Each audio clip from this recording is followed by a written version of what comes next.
Right before we jump into this craft beer 101, I'd like to mention our special thing that's happening right now on YouTube, which is Team Trees. If you haven't seen it yet, it's an initiative set up by Mr. Beast and Mark Rober, planning to plant 20 million trees across the world before 2020. I think it's fantastic, and since the subject of today's Craft Beer 101 is kind of related to agriculture or something like that, I just wanted to say to you guys that Oats and Bros will be participating, giving away 50 trees. Yes, it's not big, but if you can on your end, give $1 for one tree. The link's gonna be down there in the description. Go check it out, support the planet. I guess it's time to watch the video. Hello and welcome to Hops and Bros. This week We're talking about oats. It's a cereal that... Totes my goats. Are we talking about goats? No, oats. For an open window on a craft beer world, Max and Chris from Ups and Brew. Ups and Brew. Welcome to Ups and Brews.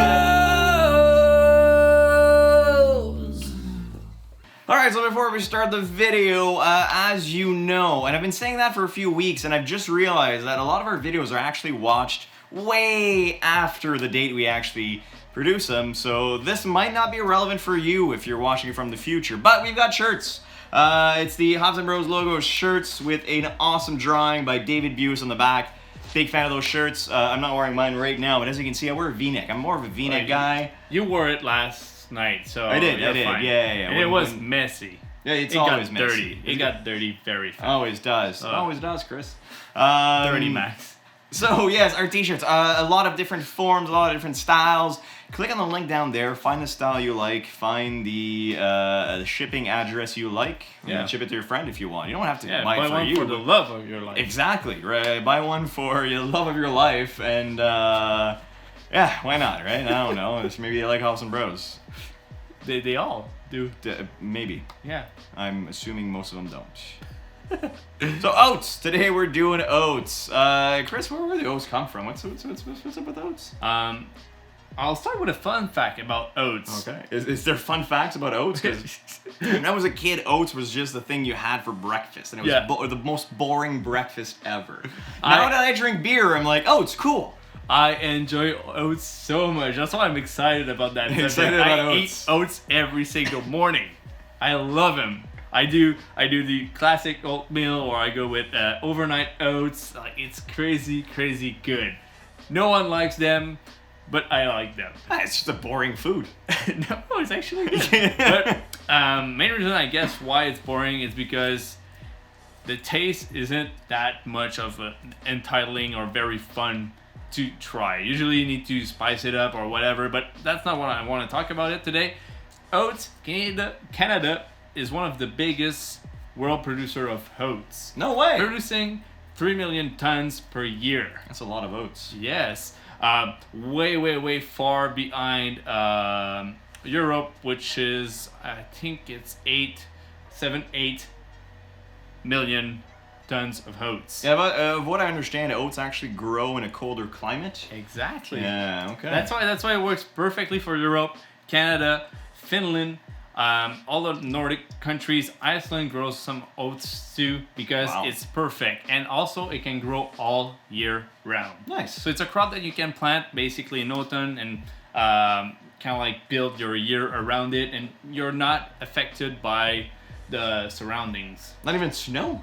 I guess they don't recommend planting it in snow because... That's fair. Snow has very little nutrients for that oat to grow. But I guess, yeah, year-round if you have actual dirt in your country. Yes. Is that... Okay. Yes. But also oats is cheap to grow. And it's a fantastic source of nutrients for food. So it's easy to grow and cheap. Mm-hmm. And you can feed people with it. So it's kind of like a super cereal when you think about it. It's high in protein. If you compare it to soy-based protein, it has the similar amount of proteins in it. That's not bad. That's why it works very well in shakes, protein shakes and all that, and that's why it's also very, very popular amongst the fitness community, because it has the proteins you need to get your day started, lift some weights, do your broy things. And That's pretty cool. I actually had no idea that oats did all this. yeah, it's crazy. Yeah, it is pretty crazy. I started implementing oats in my diets a lot more Yeah? without thinking about the fact that actually it has a very, very good and nice effect on beer. It does. I mean, oats is one of those grains that's really hard to work with, especially for inexperienced brewers or for people who are just starting to get into oats. The big reason is that there's a couple more enzymes and sugar, gum, stuff like that in there that will gum up your mash. So it will prevent the water, your wort, to actually go through your mash and collect all the sugar, and you get what's called a stuck mash. It's very unfortunate. It's very hard to work with until you actually know how to properly deal with it. Now also, oats have not been used for a lot of different styles until very recently. It used to be kind of just for stouts, oatmeal stouts and oatmeal porters and beers like that. Yet oats add a lot of mouthfeel to your beer. They add a lot of flavor and a lot of different good things to your beer, especially when you have a thin beer, low alcohol beer. Add some oats, it's going to help with the body tremendously. Yeah. Anyways, all that to say, a little hard to work with. You kind of have to work around it, and you kind of have to work on its own turf. A lot of people don't do what's called step mashing. They just kind of go 1 degree, that's it for the whole thing. And with oats, you can't do that. You have to have what's called a beta-glucan rest at 40 degrees Celsius to activate them so they eat themselves so they don't gum up later. Main reason of this, and I think I've explained this in another video, that's why, anyways, it doesn't have a husk. Most oats that we use are huskless, which means that they will bound together very easily and they don't have the material to create a natural filter like malted barley has. Which, if I'm not wrong, we just did a beer. It's mashing right now. We did, yes. And Max added actual rice hulls to it to I did. help out because there's oats in there. Exactly, rice hulls actually won't add any flavor to your beer, but they will help with that natural filtration while you're lautering your mash, which can be really, really helpful. Also, I made sure to keep my oats bill under 10% of my mash, but I did add some wheat, so I'm at the exact 10%. Now, I've heard a lot of stories online of people using more than just 10% oats and wheat in a beer, and having no problems as long as you do that beta-glucan rest at 40 degrees Celsius. Do I believe them? Yeah, I've used a lot of oats in my day, and I've never really had an issue. Knock on wood.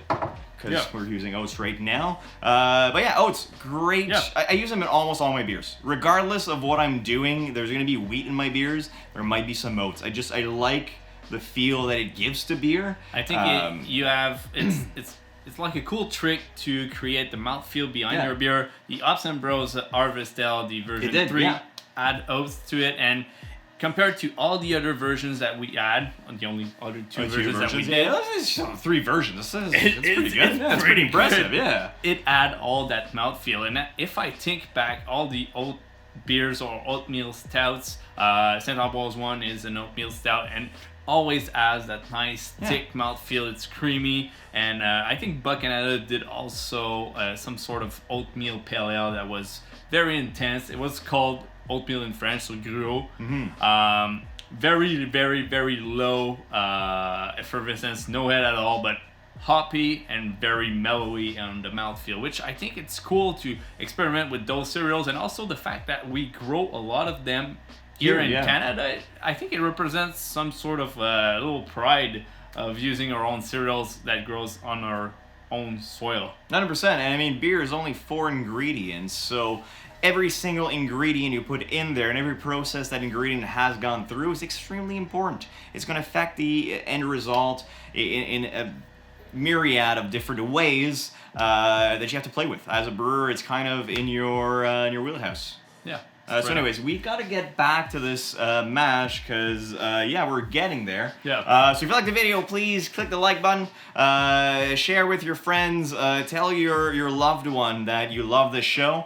And if they don't know about it, they'll fall in love with us and then they'll buy our shirts. Or at least when you buy them our shirts, they're going to be happy that you bought them our shirts. Or just push them to buy you a shirt. Yeah, exactly. you. Maybe you want a shirt, and then Christmas. when you're so happy you have the shirt, well, you buy her a shirt after that. Anyways, or him. I don't Yeah, know him that's or her. true love. Yeah, That's it's true love. true love. Yeah. Let us know in the comments below which video you'd like to see in the next 101 episode, and we'll catch you guys in the next one. Yeah. We might not be in the same room, but We're moving around. We always do. how's Okay. the bird doing? Smells good though. Ooh. I need some lights. You need lights now? Let's get lights.